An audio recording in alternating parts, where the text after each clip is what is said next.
lu memerlukan dosa lain untuk menutupi dosa yang lain. Biar dosanya nggak terlalu kelihatan. Iya. Jadi lu, itulah bahayanya hawa nafsu. Gitu ya. Bukan Adam nafsu ya, ternyata hawa nafsu ya. Iya. Yang namanya juga digoda sama tante-tante Yang pasti cantik. Ya. Kalau orang biasa mungkin tergoda. Ya, cuman gini, menariknya aku suka. Itulah bahayanya keinginan kita. Dan itu kalau tidak dikontrol, ya jadi bahaya. Menimbulkan masalah. Sekarang tidak ada cara lain. Lu harus bergantung sama Roh Kudus, sama Tuhan.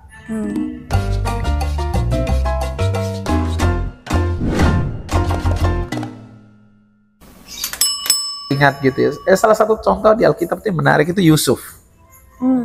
Yusuf yang dijual saudara-saudaranya. Iya. Itu kan waktu setelah dijual itu kan dia kan di Alkitab, cerita Alkitab itu kan dia digoda tante Potifar gitu ya. Istri Potifar. Ya menurut aku pasti Potifar itu orang penting, nggak mungkin istrinya jelek gitu ya. Pasti salah satu wanita tercantik. Iya. Yang namanya juga digoda sama tante-tante yang pasti cantik. Ya. Kalau orang biasa mungkin tergoda. Ya, cuman gini, menariknya aku suka ayatnya itu. Ini ya, aku senang banget baca ayat itu. Mana dia nih? Sebentar. Kejadian pasal 39 kalau saya nggak salah ya. Jadi waktu setelah tante Poti ini Ispot. Dia udah megang si Yusuf, udah katanya narik bajunya gitulah, atau menawarkan diri, I don't know seperti apa, coba tuan. Nuduh ya? Ya. Nuduh Yusuf. Mana nih? Oh, Yusuf di rumah Potifar, ayat pas Kejadian 39, mulai dari ayat 1 dia bilang, adapun Yusuf telah dibawa ke rumah Mesir dan Potifar, seorang Mesir pegawai istana Firaun, dan orang ini adalah kepala pengawal raja.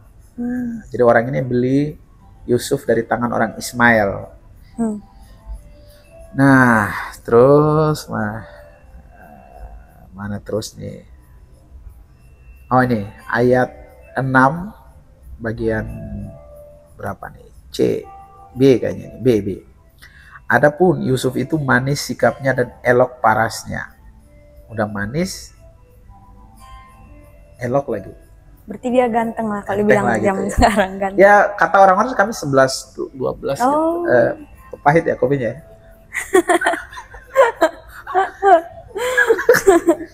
Sip, ada komentar, aduh kok pengen muntah gitu ya. Kok jauh ya. Nah ini, selang beberapa waktu dikatakan istri tuannya memandang Yusuf dengan berahi, dengan nafsu lah gitu lah. Lalu dia bilang, marilah tidur dengan aku. Ajakan begitu. Ya, ada teman-teman saya plesetkan begini. Sama sih, kalaupun kita yang digoda, kita juga bakalan lari juga. Yusuf kan lari menjauh. Ini lari mendekat. Ada yang lari di tempat. Berarti nggak ada lari. Yang, halo tante. Oh ada barang bagus nih gitu. Ya. Oh my God. Nah tapi di sini dibilang ayat 8. Tetapi Yusuf menolak dan berkata kepada istri tuannya itu. Dia bilang, dengan bantuanku, tuanku itu tidak lagi mengatur apapun yang ada di dalam rumah ini. Dan ia telah menyerahkan segala miliknya pada kekuasaanku. Jadi semua tanggung jawab di dalam rumah itu Potifar sudah serahkan ke Yusuf nih. Semua adalah tanggung jawab. Jadi Yusuf itu punya hak, mau apain aja rumah itu gitu, semuanya punya. Nah dia bilang, bahkan dia bilang di dalam rumah ini tidak ada yang lebih besar kuasanya daripada Yusuf. Dan tiada yang tidak diserahkannya padaku selain daripada engkau, dia bilang. Kenapa? Karena engkau ini istrinya dia. Nggak mungkin. Ya, jadi intinya semua dalam rumah ini sudah dikasih ke Yusuf lah tanggung jawab. Cuma satu aja, istrinya. Itu waktu itu Potifar kasih nggak istrinya itu ya? Ya nggak mungkin. Nanti kita tanya, gimana bro, lu kasih nggak tuh? Kayak gitu kan. Nah terus, dia bilang, bagaimana mungkin aku melakukan kejahatan yang besar ini? Dan aku suka kalimat berikutnya, dan berbuat dosa terhadap Allah. Gila. Benar-benar jadi contoh ya. Jadi ayat 10, walaupun dikatakan dari hari ke hari perempuan itu membujuk Yusuf, Yusuf tidak mendengarkan bujukannya itu untuk tidur di sisinya dan bersetubuh dengan dia. Godaan itu datang berhari-hari gitu ya, tapi dia kuat. Nah, ayat 11, pada suatu hari masuklah Yusuf ke dalam rumah untuk melakukan pekerjaannya. Sedang dari sisi rumah itu seorang tidak ada di dalam rumah. Lalu perempuan itu memegang baju Yusuf sambil berkata, marilah tidur denganku. Tapi Yusuf meninggalkan bajunya di tangan perempuan itu dan lari keluar. Jadi ketika dilihat perempuan itu, Yusuf meninggalkan bajunya di tangannya dan lari keluar. Dipanggilnya lah seisi rumah itu. Lalu katanya kepada mereka, lihat di bawahnya kemari seorang Ibrani, supaya orang ini dapat mempermainkan kita. Orang ini mendekati aku untuk tidur dengan aku, tetapi aku berteriak-teriak dengan suara keras. Jadi gimana tuh ya, membalikan fakta gitu. Membalikkan fakta ya. Malah menuduh orang lain. Ya, dan ketika didengarnya bahwa aku telah berteriak sekeras-kerasnya, ditinggalkanlah bajunya padaku dan lari keluar. Dan seterusnya. Jadi apa? Karena merasa tertolak dia jadi nuduh Yusuf. Ya biasa begitu tuh Pak. Jadi gini, dosa itu ya, ini aku pernah khotbah 3 minggu lalu di salah satu gereja di Batam ini. Aku bilang dosa ini, lu memerlukan dosa lain untuk menutupi dosa yang lain. Biar dosanya nggak terlalu kelihatan. Iya. Jadi lu pakai cara dosa lain lagi ini, penipuan gitu untuk menutupi dosa yang lebih besar ya gitu. Ini kan sebenarnya kan dia mau menutupi berahinya dia tadi kan dengan cara ya mendrama cerita ini, blame victim gitulah kayak orang lainnya. Jadi mencari kambing hitam gitu.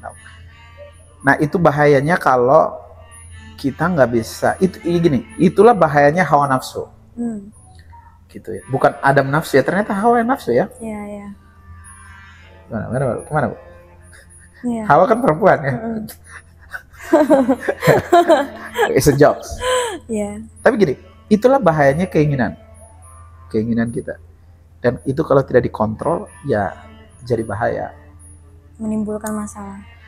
Makanya di Galatia pasal 5 ya, Galatia pasal 5 ayat 6 dan seterusnya dia bilang ya, kita dikasih pilihan. Lu mau tunduk terhadap keinginan Roh Kudus, mau ikut keinginan roh, atau hawa nafsu, ikut keinginan daging. Okay. Nah, kalau kita ikutin keinginan daging kita ya itu tadi hawa nafsu, dan sejenisnya gitu. Nah, caranya bagaimana nih untuk menyelipkan kedagingan hawa nafsu kita nih dalam konteks hal soal keinginan yang tadi itu?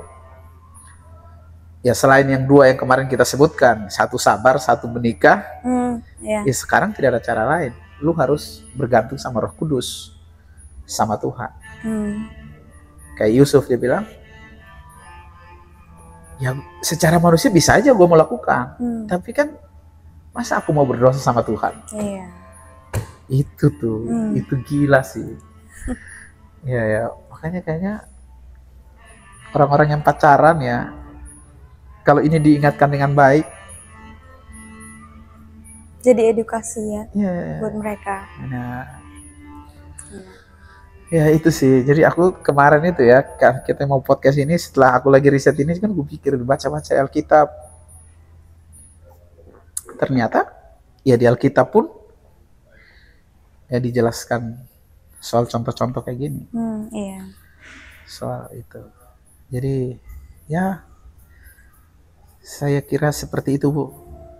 Jadi kalau pertanyaan Ibu tadi apa dampaknya, I think ya seperti yang tadi saya bilang itu.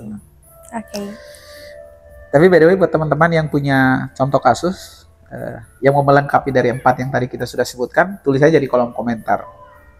Misalnya ada yang punya dampak lain lagi kan yang kita nggak tahu ya gitu ya. Dampak lain dari yang 4 tadi. 4 tadi mungkin bunuh diri kayak. Iya.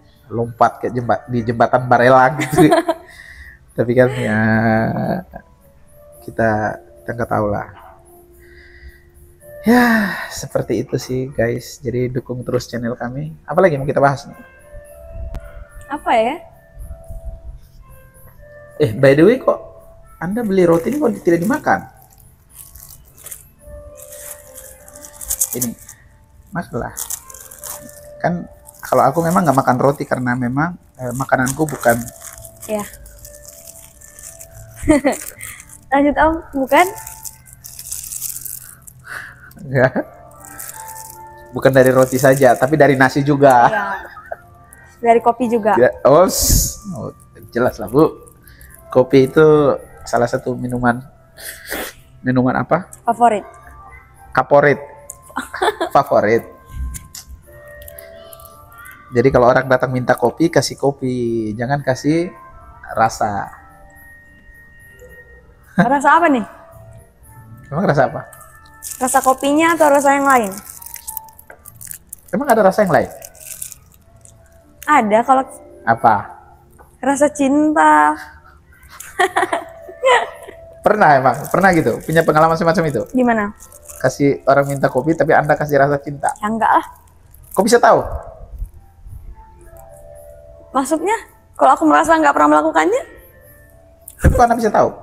apa yang bisa tahu apa? Itu tadi orang minta kopi kasih rasa, ada rasa yang lain, rasa cinta. Ya, kadang orang merasa aja dirinya diberi cinta. By the way lagi nggak curhat nih kan? Enggak, Oh ya udah, oke. percintaan itu bukan untukku Oh, untuk saat ini. Kenapa bukan untukmu saat ini? Belum terlalu mikirkan aja soal hal itu. Fokus apa? Kerja dulu ya. Kerja, ada niat mau kuliah nggak? Nggak ada. Ada Mau ambil apa, jurusan apa? jurusan F&B, Apa itu? Food and Beverage. Oh. Aku pengen jadi koki. Aku suka masak soalnya. Gua kemarin itu dengerin podcastnya siapa, Raditya Dika dengan Chef Juna. Oh, Chef Juna. Juna ini kan dia belajar, dia jadi master itu kan karena otodidak sebenarnya, kerja di Rumah makan. memakan di Amerika, dari satu tempat ke satu tempat, jadi jago gitu. Jadi bisa lewat sekolah gitu ya, tapi juga bisa lewat langsung terjun kali ya. Oh, berarti maksud Om nggak harus kuliah buat jadi koki? Iya, nggak harus dari Iya. pendidikan. Bisa mulai besok Anda mulai rajin coba. Bukan berarti by the way, bukan berarti saya bilang sekolah nggak penting ya. Nanti Iya. ada plesetkan pula gitu. Cuman by pengalaman. Tapi nggak apa-apa sih kalau mau belajar. Tapi memang mau nggak mau harus belajar sih supaya punya basic yang kuat. Belajar itu penting. Iya. Jadi kalau punya waktu mau sekolah untuk belajar, ya, why not? Yes, of course. Why not? Apa lagi yang mau kita bahas ya?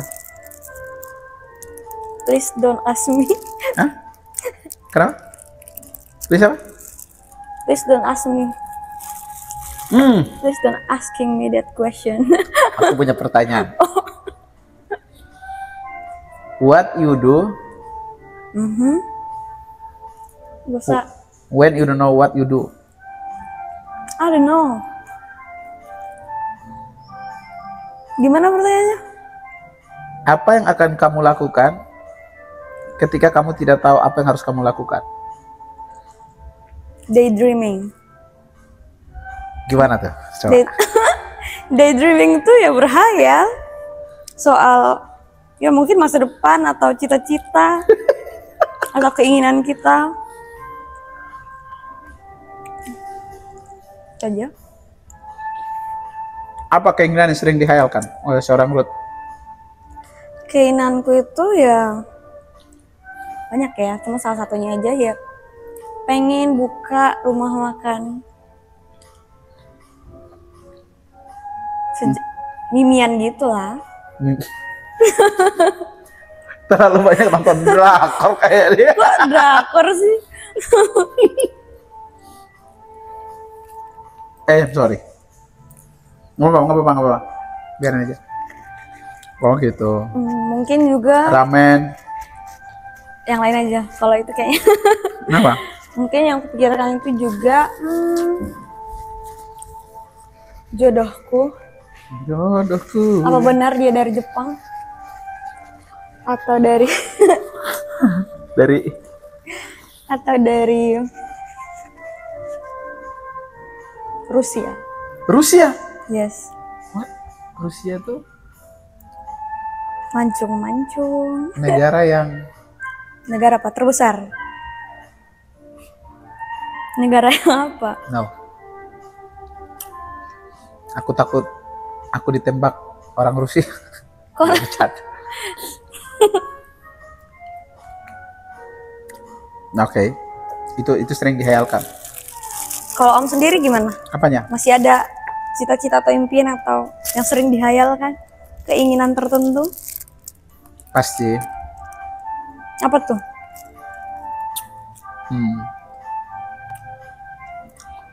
Pengen punya satu rumah minimalis.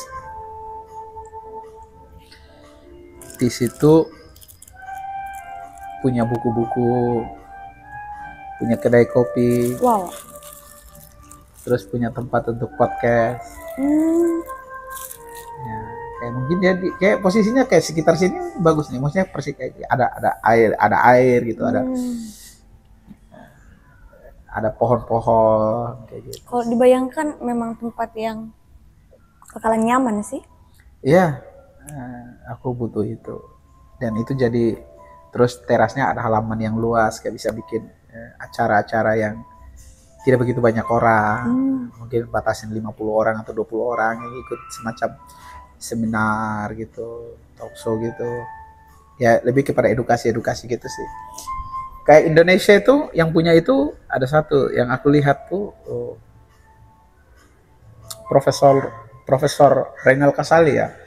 Dia punya rumah perubahan di Cafe Breezy di Jakarta. Aku penasaran sih. Ke Jakarta pengen kunjungi tempat itu. Jadi dia punya tempat itu. Oh. Ya, pengen punya. Jadi termotivasi dari tempat itu?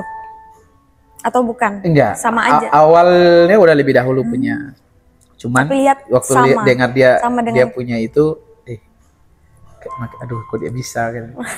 Pasti aku pun pasti bisa. Kalau gitu. orang lain bisa, kenapa kita enggak gitu ya? Yes. Ya itu sih, itu dream ya. Itu aku pengen lakukan itu sih. Jadi menyajikan sesuatu yang autentik, yang ya kayak lu datang ya datang aja. Gua nggak harus apapun apa ya. Ya satu tempat aman itu tadi safe space itu. Kayak Om Intor kan punya Mana House tuh, yang sekarang dia lagi mirip-mirip ya. Ya aku lihatin dia dream comes true gitu kan ya, itu kayak makanya waktu peletakan batu pertama dia minta aku sharing, aku pun nggak tahu bakalan ngomongin kata safe space, tempat aman itu di situ tuh. Cuman entah kenapa waktu lagi sampaikan khotbah tiba-tiba muncul itu. Aku bilang ya dunia sekarang memang membutuhkan safe space gitu, apalagi dengan dunia yang sekarang penuh dengan keterbukaan ya, kayak dunia digital, orang mudah depresi gitu ya. Nah, orang butuh sesuatu yang real, autentik gitu. Sosial media ini kan kebanyakan nggak real. Nggak real, iya bener. Hanya di depan kamera aja. Iya. Tapi ini kita real nggak nih? Apanya? Sekarang kita kan di depan kamera juga nih. Ya real lah. Emang Real kita kan? ada yang lain. Iya benar. Emang kita bermuka dua. Mana buku satu ya? Ya, nah itu aku sekarang lagi, dan memang aku sendiri lagi menyukai sesuatu yang autentik. Gitu. Mulai dari makanan, rasa gitu ya, kayak misalnya kopi ini. Bukan nggak suka minum matcha campuran cappuccino dan lain-lain sejenisnya. Suka-suka aja, cuman lebih senang ya minum kopi ya kopi kosong gitu. Gitu. Itu kan autentik. Ya. Pengen rasain kopi ya harus kopi gitu lo minum. Tapi kalau kemudian mau minum kopi terus ada campuran, menurutku Kurang cocok. Iya, dan itu tidak autentik lagi, tidak kopi, tidak, itu bukan kopi lagi namanya itu, Iya, campuran gitu ya. Tapi setiap orang punya selera. Iya, setiap orang balik lagi punya selera. Hanya karena ngomongin autentik atau sesuatu yang benar-benar pengen rasanya gitu, ya itu. Seperti itu, Ruth. Mungkin begitu juga soal percintaan kali ya. Yang autentik, yang tidak dibuat-buat. Oh, emang siapa yang mau percintaannya dibuat-buat? Nggak ada kan? Ya kalau kita tanya orang-orang sih pasti jawabannya begitu. Nggak ada yang begitu. Itu cuman prakteknya kan ada juga yang tidak begitu. Tapi kan dia memang benar-benar tidak mencintai. Bisa aja. Semua orang kan punya, ya itulah. Punya jalan hidupnya. Gitu sih. Terus apa lagi ya? Jadi tadi pertanyaan apa tadi? Oh, apa ya, mimpi ya? Itu sih, itu tadi. Pengen punya satu tempat yang nyaman. Tempat yang nyaman. Ya itu aja sih. Bukan orang yang nyaman. Anda makin lama makin ini ya pertanyaan Anda. Sebenarnya dulu aku pikir aku bakalan menemukan orang yang nyaman. Tapi setelah berjalannya waktu, aku belajar satu hal. Apa tuh, Om?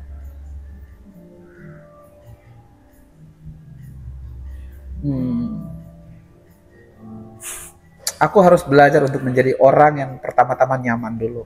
Sama diri sendiri? Untuk aku bisa mendapatkan orang yang nyaman. Oh.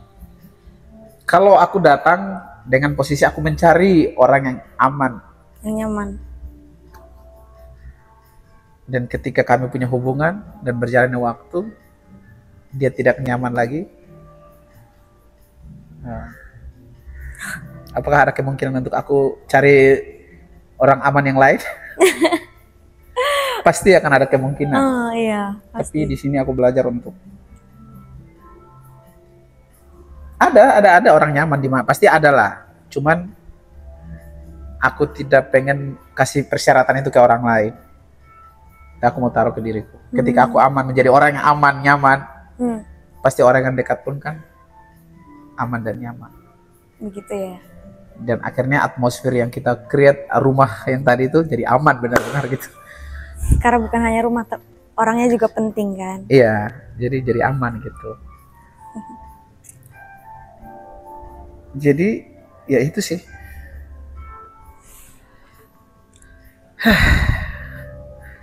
Serem ya pertanyaannya ya. Masa sih? Kalau Anda sendiri gimana? Soal orang belum tahu juga ya. Belum sedewasa itu untuk Tapi giliran lu nanya orang dewasa banget pertanyaan lu ketika ditanya balik. Itu hanya sekedar pertanyaan. Kalau dibalikan ke diriku sendiri, aku belum sedewasa itu untuk mencari orang nyaman. Nah, aku lupa kalau aku lagi sedang ngobrol sama siapa gitu, lupa gue ya.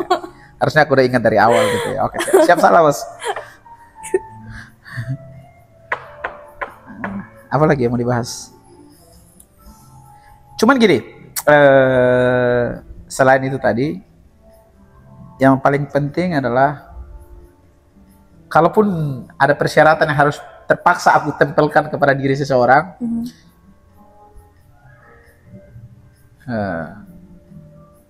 yang pertama yang aku pengen tahu dari orang itu adalah dia orang yang cinta Tuhan. Ya. Karena ketika dia mencintai Tuhan, pasti aku pun akan dicintai dia. Gitu ya? Oke. Iya. 3 tahun lalu, sebelum pandemi COVID lah, youth yang dulu saya pimpin dengan beberapa teman-teman, kami buat youth gitu ya. Diskusi di dalam diskusi kami, salah satu yang muncul, salah satu statement gitu ya, yang muncul di situ, di dalam diskusi itu kan kami bahas percintaannya, itu di hari Valentine. Gini, cintai dulu penciptanya. Cintai dulu penciptanya sebelum kemudian mencintai ciptaannya. Oh. Jadi Om mau menerapkan itu dulu. Iya, menurutku itu poinnya sih. Itu yang utama gitu ya. Itu yang utama. Sepertinya aku juga gitu. Mungkin amit-amit udah nggak dapat lagi yang jenis itu, ya udahlah ya. Maksudnya jarang dapatkan orang itu. Tapi kayaknya anak-anak Tuhan pasti kebanyakan begitu sih. Temukan apa itu? Kalau dia cinta Tuhan, pasti dia cinta ciptaannya. Iya.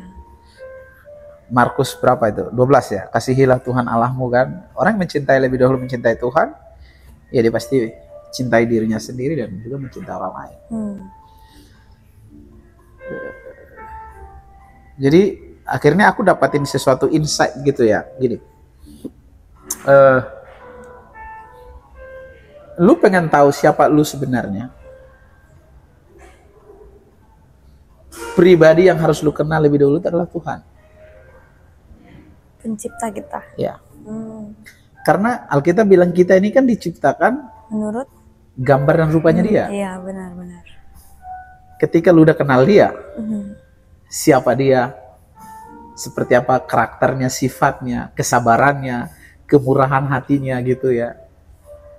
Ya. Dengan lebih mudah lu kenal siapa diri lu. Dan setelah lu kenal siapa Tuhan lu kenal siapa diri lu. Dan lebih mudah lagi buat lu kenal siapa pasangan hidup lo. Siapa orang-orang di sekitar lo. Lebih mudah untuk kita kenali orang lain. Benar. Nah, selama ini kita malah kebalik hidupnya. Kita mencoba kenali orang lain dulu. Atau kita kenali diri kita dulu, apa yang kita mau. Misalnya aku mau pasanganku A, B, C, D seperti ini. Dan kita maksain pasangan kita harus seperti itu. Itu kan egois namanya. Iya. Dulu aku salah satu orang yang selalu datang dengan persyaratan. Oh. Jadi akhirnya kan aku selalu berusaha dengan berbagai cara untuk mendapatkan wanita seperti yang ada di persyaratan. Ya paling minimal ya paling tidak 5 persyaratan ya miss 2 lah. Tapi 3 ada gitu. Cuman berjalannya waktu kan capek. Karena gini, apa yang aku temukan di dalam hubungan dengan persyaratan yang aku bawa, berjalannya waktu dalam hubungan ini rupanya ada masa-masa di mana mereka tidak memenuhi persyaratan itu. Ya gue sendiri menderita.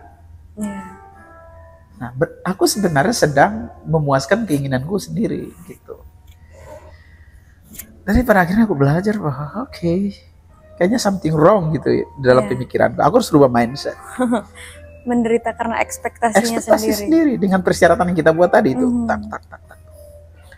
Tapi ketika mulai belajar, mulai mengerti bahwa kita ini diciptakan menurut gambar dan rupa Allah.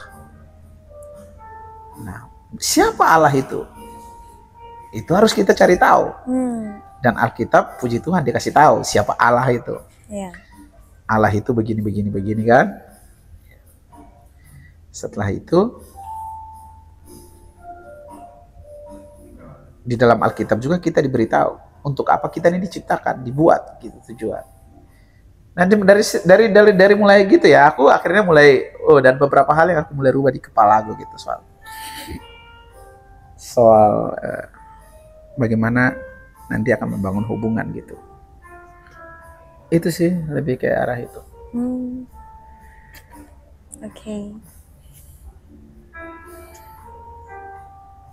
Seperti itu, Bu. Cari yang mencintai Tuhan. Ya mungkin seperti Anda lah kan, udah rajin bersihin gereja, bangun pagi-pagi doa. Aduh, jam berapa ketemu? Ya kita jam 2 lah ya. Ini baru habis. Suara habis. Tuhan sekali ya. Tapi itu keren, menurutku itu nilai, itu value yang tidak semua orang miliki. Ya. Karena gini, ketika kita memilih untuk hidup seperti itu akan bertolak belakang dengan kedagingan kita. Benar. Kita ini kan pengen yang kita mau, yang dagingnya kita. Sementara hidup di dalam kerajaan Allah bukan lagi hidup berdasarkan apa yang kamu mau, tapi apa yang Tuhan mau. Iya, iya. Itu yang disebut memikul salib ya. Dan apa yang Tuhan mau itu selalu bertolak belakang dengan apa yang kita mau. Jadi kita harus menyangkal diri kita. Harus menyangkal diri dan ikut apa yang Tuhan mau gitu. Itu sih. Itu gue bilang, wow. Jadi sometimes ya, kadang-kadang tuh lu ngerasa kayak hidup lu tuh kayak diremukkan gitu. Keinginan lu tuh kayak dikekang. Nah, kita buka ayatnya deh. Semoga aku nggak salah kutip ayat nih. Ini pendeta kok nggak tahu ayat ya. Galatia nih, Galatia. Aku suka banget ayat-ayat ini. Galatia pasal 5 atau pasal 6? Coba pasal 5 deh. Oke, kemerdekaan dalam Kristus. Oke, hidup menurut daging atau roh. Galatia 5 ayat 16. Mulai, dia bilang gini. Ini Paulus yang bilang ya. Maksudku ialah, hiduplah oleh roh, maka kamu tidak akan menuruti keinginan daging. Nah, sebab, dia bilang, ayat 17. Keinginan daging itu berlawanan dengan keinginan roh. Dan keinginan roh berlawanan dengan keinginan daging. Iya, benar.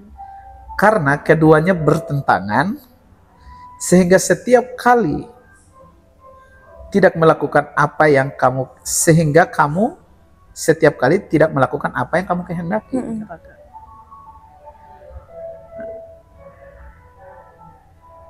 Apa itu perbuatan keinginan daging? Disebutkan ayat 19. Percabulan, kecemaran, hawa nafsu, penyembahan berhala, sihir, perseteruan, perselisihan, iri hati. Yang paling banyak itu kan iri hati, amarah, kepentingan diri sendiri. Itu keinginan daging kita. Kedengkian, apalagi kemabukan, pesta pora dan seterusnya. Itu keinginan daging. Tapi keinginan roh dikatakan ayat 22 itu kasih, sukacita, damai sejahtera, apalagi kesabaran, kemurahan, kebaikan, kesetiaan, lemah lembut, penguasaan diri. Itu kan keinginan roh, itu buah-buah roh gitu. Ini kan dua hal yang bertolak belakang memang. Ya lalu bikin gue kesal, mana gue mau sabar, kan gak mudah ya. Iya. Lagi nyetir motor nih kan. Kok ini kawan sen kiri kok beloknya ke kanan toh? Biasanya ras terkuat ya. Ya, bukan saya yang bilang guys.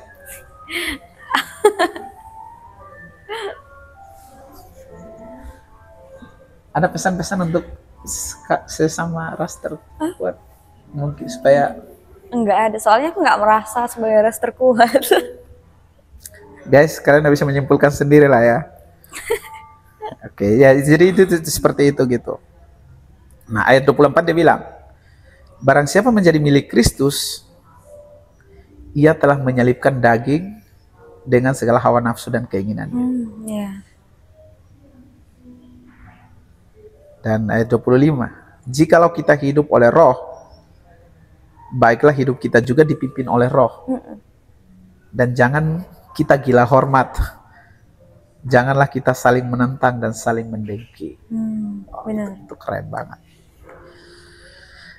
Jadi ya itu sih. Ya, atasi keinginan kita itu ya harus menyelipkan daging itu gitu. Menyelipkan kedagingan kita Gitu. Sebelum gue closing nih, kita closing nih gitu.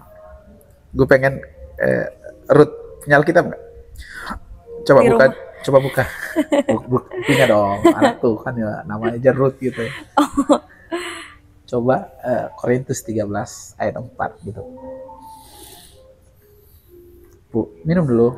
1 Korintus 13 mulai dari ayat 4. Dari ayat 4. Dibaca? Iya, boleh. Sampai? Ayat 7 atau 8 lah. Kasih itu sabar, kasih itu murah hati, ia tidak cemburu, ia tidak megahkan dirinya, dan tidak sombong. Ia tidak melakukan yang tidak sopan dan tidak mencari keuntungan diri sendiri. Ia tidak pemarah dan tidak menyimpan kesalahan orang lain. Ia tidak bersuka cita karena ketidakadilan, tetapi ia bersuka cita karena kebenaran. Ia menutupi segala sesuatu, percaya segala sesuatu, mengharapkan segala sesuatu, sabar menanggung segala sesuatu. Kasih tidak berkesudahan, nubuat akan berakhir, bahasa roh akan berhenti, pengetahuan akan lenyap. Oke, kita sampai di situ dulu lah. Jadi ayat 4 apa dibilang, Mak? Kasih itu? Sabar. Kasih itu? Murah hati. Ia tidak cemburu. Oke. Coba ya. Coba setiap ketemu kata kasih, kamu ganti dengan kata Ruth, nama lu. Oke. Coba baca ulang. Mulai dari 4 sampai 7 lagi. 4 pelan-pelan aja. Agak ini ya. Coba. Ruth itu sabar, Ruth itu murah hati, ia tidak cemburu, ia tidak memegahkan diri dan tidak sombong. Itu ke ia ya. Ruth tidak melakukan yang tidak sopan dan tidak mencari keuntungan diri sendiri. Ya, stop dulu sebelum nanti teruskan nanti di rumah. Oh, oke. Ketika lu baca itu dengan mengganti itu namanya Ruth. Setiap kali lu baca Ruth itu sabar, coba jeda sebentar berpikir, betul nggak ya Ruth ini sabar? Kalau ditanya menurutku ya, nggak tak menurut orang lain mungkin beda. Kalau menurutku, aku lumayan sabar. Oke. Ya, dan seterusnya maksudnya. Jadi, dan itu coba jadikan sebagai cerminan bahan refleksi kita. Oke, Jack itu sabar. Jack itu murah hati. Jadi tiap kali gue lagi mau marahin security pas pintu masuk gitu kan, tiba-tiba langsung muncul tuh. Jack itu sabar. Oh. Benar gak ya? Benar gak ya? Gue lagi bawa orang, udah panas tinggi nih, masuk rumah sakit, kok administrasinya ribet banget gitu ya. Sampai saya bilang, kamu nggak tahu ya, ini orang udah mau mati kok ribet banget. Kamu baru ya di sini, pernah di rumah sakit gitu. Oh alah. Ada teman saya di pojok, dia bilang, ingat kamu itu pendeta loh. Jadi, iya barusan. Artinya aku hanya mau menggambarkan bahwa ya begitulah cara lu mau menyelipkan daging lu itu di posisi-posisi. Jadi gini, ketika Roh Kudus atau Tuhan mau ngajarin lu tentang kesabaran, dia bukan tiba-tiba bikin lu jadi orang yang sabar, enggak. Dia bakal mempertemukan lu dengan orang yang bikin lu emosi. Disitulah yang memancing. Lu sabar apa? Dulu masih di gereja, dulu ya. Gereja. Aku dulu sempat tinggal di Pastori dulu. Di depan Pastori itu kan lahan parkir ya. Kan di depan itu kan banyak PT. Jadi kadang mereka parkirin mobil mereka di lahan parkir kami. Oh. Parkir pribadi berarti? Iya. Jadi kadang parkir di lahan kita juga. Jadi teman saya udah negur mereka kan. Bahkan udah ditulis nih dilarang parkir gitu. Maksudnya ya itu kan lahan kami, tolonglah. Iya. Saya satu kali baru pulang nge-gym nih. Kan namanya orang nge-gym kan mesti ototnya lagi bagus nih kan. Baru angkat berat gitu ya. Datang, aku mau parkir, nggak ada lahan parkir. Aku kan suka ngalah lah gitu ya, walaupun di parkir udah aku cari yang kosong lah. Nah teman saya ini udah bilang sama orang yang di samping kami, tolong pindahin mobil kami karena ini lahannya ntar lagi orang mau datang parkir. Dia kesannya kayak marah gitu kan, marah sama teman saya ini. Saya udah lihat nih. Kenapa jadi marah ya? Mobil ini belum saya matiin, saya buka pintu, turun, langsung datang, bang, pukul mobilnya kan. Walah. Bukain pintunya, suruh keluar. Pegang dong. Walah. Kamu merasa salah nggak? Iya bang. Iya. Pindahin mobil kamu sekarang gitu. Walah. Setelah itu aku mikir kan. Ini satu di depan gereja, gua pendeta. Oh Tuhan. Apa-apaan ini? Tuhan, wih itu waktu itu. Tapi aku kram gitu loh. Kayak, maksudku, sampai gue mikir gini, Yesus pun marah juga nih di bait Allah, cungkir bangkil karena itu. Jualan-jualan tuh. Iya, kayak maksudnya karena kita emosi gitu lihat hal-hal. Ini kan gini loh, kecuali kita nggak ada bikin larang, kita nggak ada bikin warning gitu. Ini dikasih tahu. Bahkan teman gue udah ngomong baik-baik, udah soft spoken loh. Iya, iya. Tapi aku lihat dari kok kayak jadi kawan ini, kok kayak ajak ribut gitu ya. Ya seketika pendetaku hilang lah. Kayak buah roh kesabaran tadi itu kayak entah udah berbuah apa belum gitu. Dari pendeta yang berubah jadi preman, angkat kerah orang lain. Iya itu, jadi waktu itu aduh sering banget tuh. Biasa tuh security di pintu masuk perumahan suka sering kali. Maksudnya kan lu kan udah tahu loh, kita di hari-hari lewat situ gitu loh. Aku bukan orang karena kadang mereka ganti shift, orang baru yang nggak tahu lah. Cuman ya sempat, tapi aku harus bilang oke, ini semua adalah ujian terhadap diriku. Ternyata aku belum lulus ujian kesabaran. Iya. Benar-benar. Dan selalu ya gitu sih.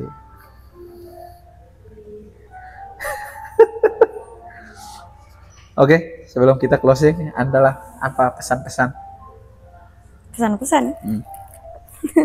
Jadi kita udah ngobrolin soal akibat dari seks di luar nikah. Itu tadi tersebut 4 dampaknya ya. Sama keinginan-keinginan itu yang mengontrol keinginan itu kan. Dengan apa tadi, buah roh ya, tunduk terhadap Roh Kudus. Iya, iya. Oke, apalagi sekarang Anda closing lah. Kalau tanya soal pesan dari aku sih, kita memang harus menyalipkan keinginan daging kita dan mengikuti keinginan Roh Kudus. Ya, itu aja. Oke ya, siap. Oke guys, sampai ketemu lagi di part 3. By the way, nanti request saja topik apa yang mau kami bahas. Nanti bakalan kami bahas setiap Senin ya, kita akan posting nih. Senin atau Selasa lah, tergantung, karena yang edit masih saya juga. Tergantung, kalau ini ya ikutin terus setiap antara Senin atau Selasa jam 7 malam bakalan diposting. Oke, Ruth, thank you. Ya, doakan supaya ini lancar-lancar. Amin. Bye.